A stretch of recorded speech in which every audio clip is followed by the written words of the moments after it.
Agin Ushla agus a Charge Guléir, this venerable old church in which we gather today had humble yet solid origins.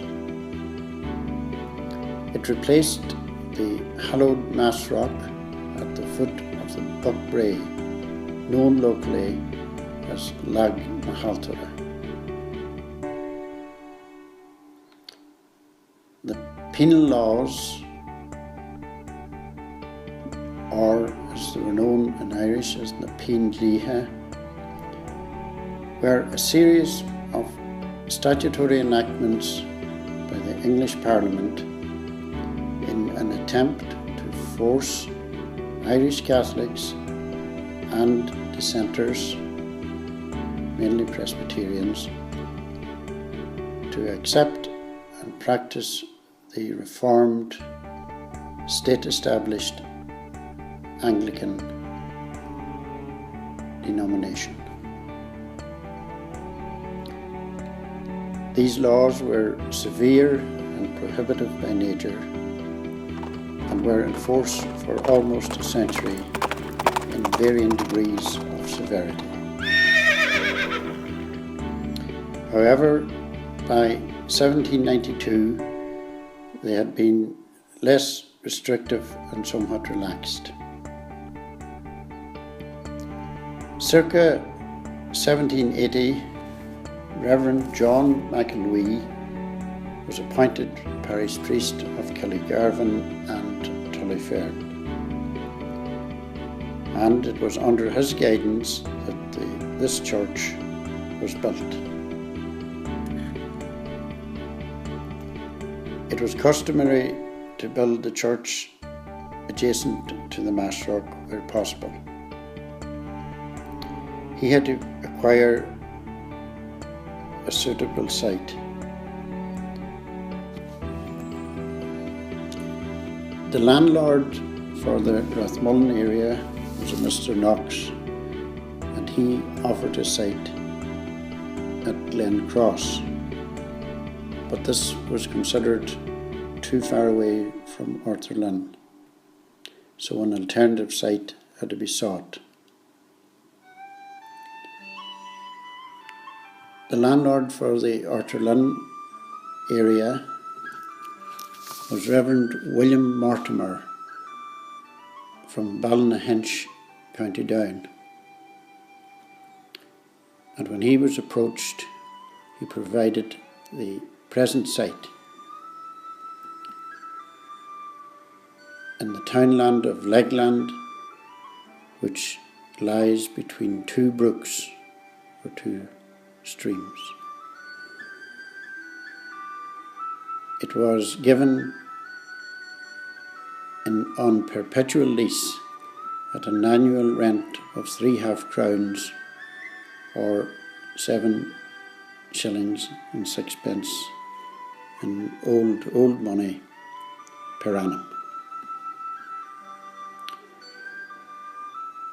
It is understood that the lease was purchased outright by Reverend John O'Doherty, who was parish priest of Killygarvan, Tullyfern, between 1926 and 1940.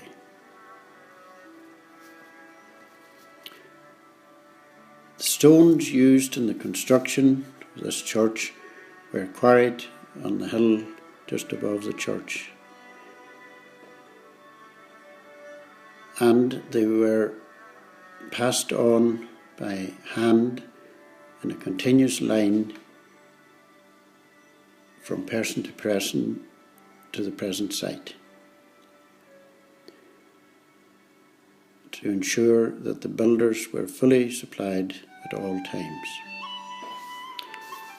The sand used was sourced from the shores of Lough Swilly and transported by horse and cart to the foot of the Backwood Brae. And from there it was transported on horseback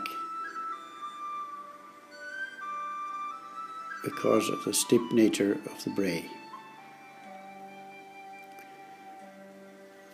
This church is located on an elevated site at the foot of Croghan Hill with a commanding view of Lough Swilly. In his Ordnance Survey report for the parish of Killygarvan, dated 17th November 1834, Lieutenant William Lancey states, and I quote, "The chapel is placed in a commanding and conspicuous, though remote place, but well chosen for the general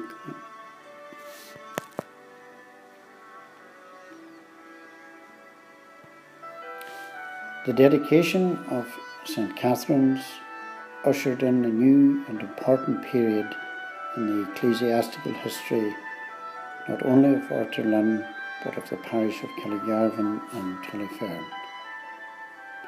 It signalised the beginning of a new era of religious freedom and fervour which was to endure down through the years.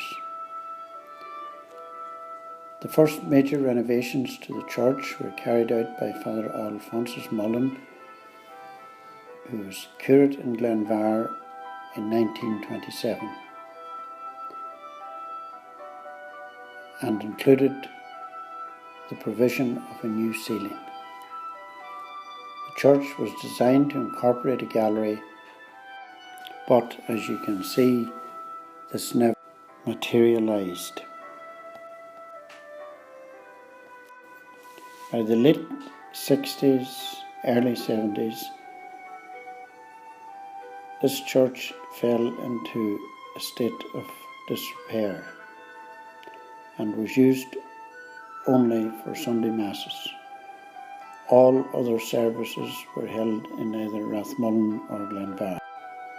On one memorable occasion, Sunday morning in the depths of winter, when the late Father Danny Malloy was celebrating Mass, a heavy hail shower gathered over Croghan Hill and plunged the church into virtual darkness. Father Malloy was unable to continue the Mass for some time, as the only light available to him was the light from the candles that were being held by the altar servers. This event proved to be a major turning point in the life of St. Catherine's. Almost immediately, a small, hard-working committee comprised of John Pat Carr, William Cairn and John Loughery was formed, and they ensured that St. Catherine would never experience a similar event again. When I caught up with John Pat Carr recently, I asked him to outline for us the sequence of events which followed on from that day. Many of the items and furnishings in this church were donated by local people. The imposing marble altar and one of the two stained glass sanctuary windows were donated by a local merchant, Mr. Patrick Loughery from LA, and dedicated by Bishop William McNeely in the mid-40s. In his Searchlight column in the Derry Journal, the late Farfassa recalls being present on that occasion, where he says Bishop McNeely presided and a special sermon was preached by Canon Patrick Kerr of Fanad, who was president of St. Eunan's College. The Stations of the Cross were donated by the O'Friel family. A brass plaque to the left of the altar commemorates this act. It is inscribed, pray for the late Father Thomas O'Friel, to whose memory the Stations of the Cross in this church were donated by his brothers and sisters in Drum at Thrummond. Public address system was donated by Mrs. Beatrice Quigley and her sister Agnes Cannon from Caradone. An organ was donated by Ellen and Bob Hyatt, USA, formerly Ellen McFadden from Gortcally. A modern-day chalice was donated in 1977, inscribed for Oughterlin Chapel in loving memory of Beatrice and Dan Quigley. A ciborium was donated by Rose Ann Heaney, formerly Rose Ann Worski from Conlon, in memory of her husband, and bears the inscription Oughterlin Church in memory of Bernard Heaney. A substantial cash donation was bequeathed to the church from America by relatives of the McBride family, Minria, in 1985.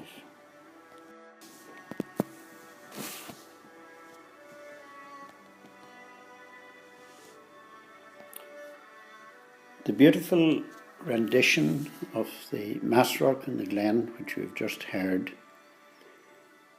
encapsulates for us the perilous situation that existed during the dark days of persecution.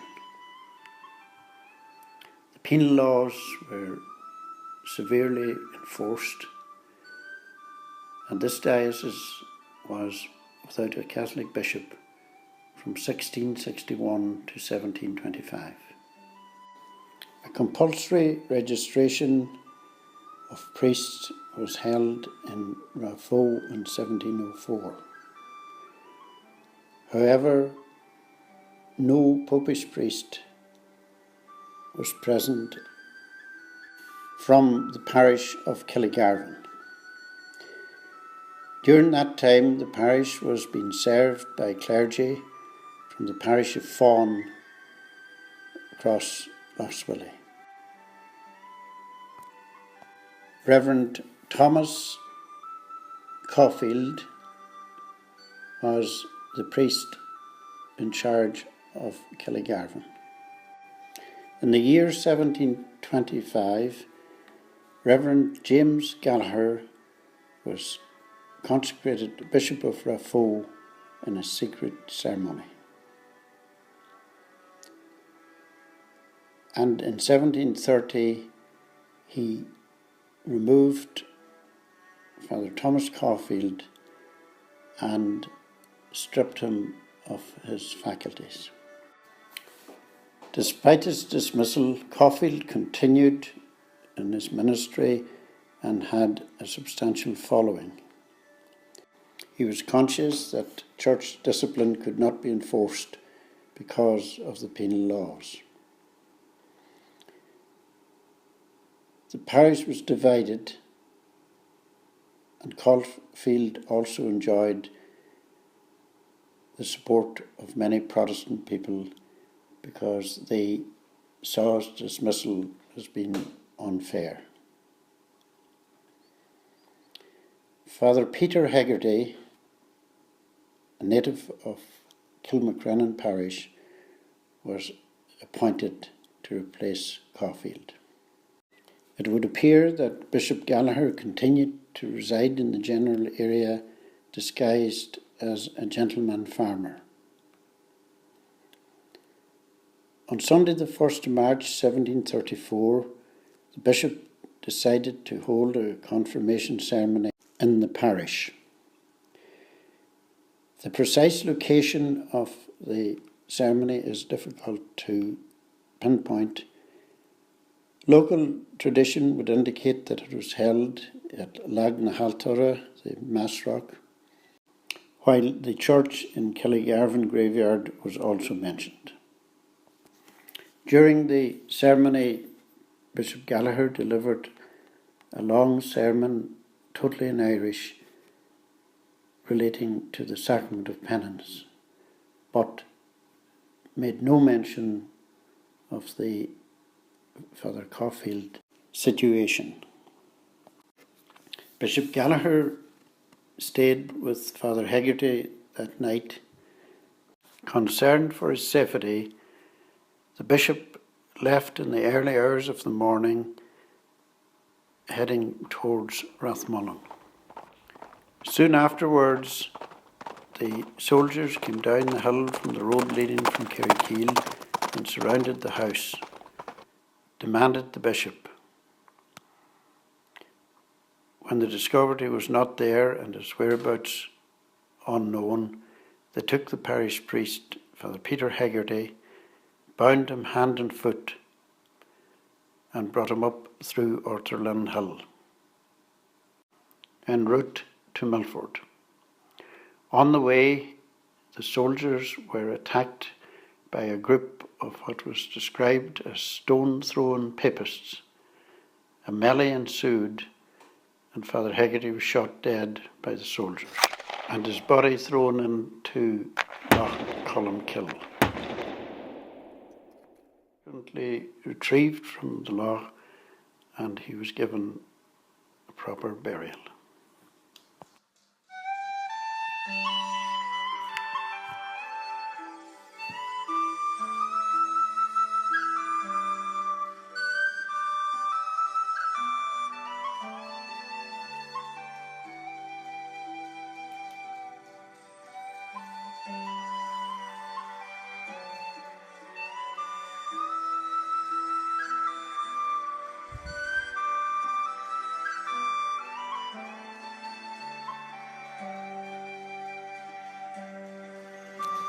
St. Catherine's witnessed some major occasions during its 223-year existence.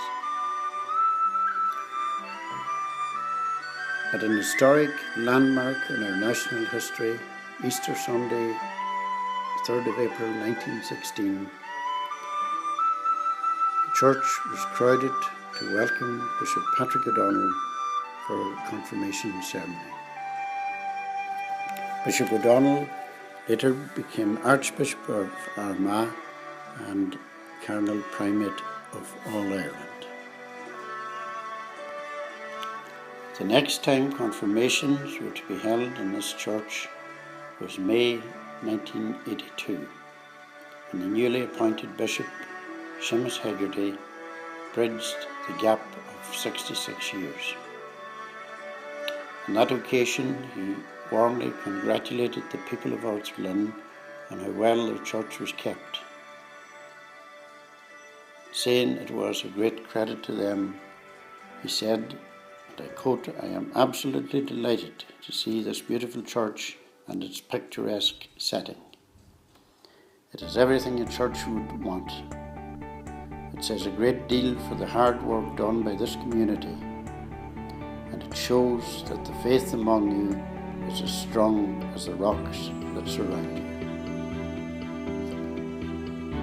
Writing about the same occasion, the late Farfassa, who was the doyen of local journalists, concurred.